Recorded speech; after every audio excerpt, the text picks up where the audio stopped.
Good morning po sa inyong lahat.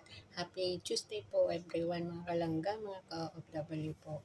Ayan po, ako po ngayon pakikita ko po sa inyo yung barley.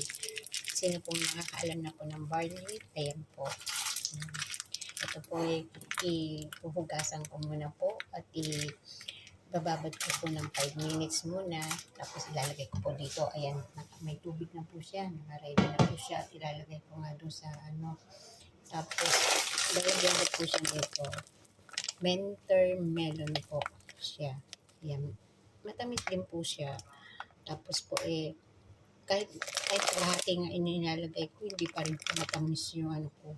Kaya, okay lang po kasi alam niyo naman po, bawal naman po sa atin yung masyadong matamis. Ingatan din po natin yung health natin. Kaya, alam niyo po guys, masubukan ko na po itong barley.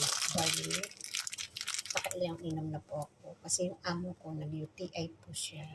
Ngayon, tinuruan siya ng friend niya na magpakulo lagi ng barley at uminom po araw-araw. Ngayon, araw-araw po ako nagpapakulo. Bali, 4 days na po ako ngayon nagpapakulo. Ako rin po umiinom kasi siyempre madami po napapakulo ko. Kaya sabi ng amo ko, uminom ka na rin. Tapos pag nainom po ako, sa totoo lang po, hindi po ako pala utot Hindi po talaga ako pala utot. Pero, nung nag-start po ako uminom nito, guys, utot po ako ng utot, mga kalangga. Ay, grabe. Sabi ko, ang ganda pala niya. Yung nakakaginhawa tayo. Sabi ko, ganun pala siya. Ganun pala ang effect niya kasi sa UTI nga daw po. Tapos yung ihi natin, lumadalo siya ng maayos po. Tsaka nagiging clean po siya. Sa totoo po talaga.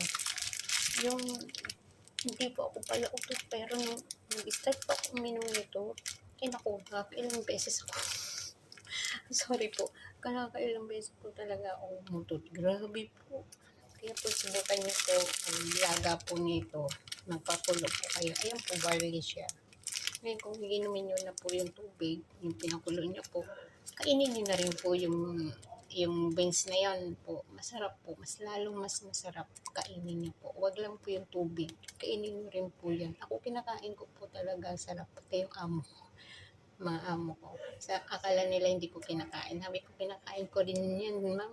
Yung kasi ang sarap. Pero hindi ko sinasabi yung nangyayari sa akin na utot ako ng utot. Talagang hindi ako pala utot, mga sisi, mga kalangga. Hindi po talaga ako pala utot. Pero nung uminom po ako nito, grabe. Sabi ko, wala utot na naman.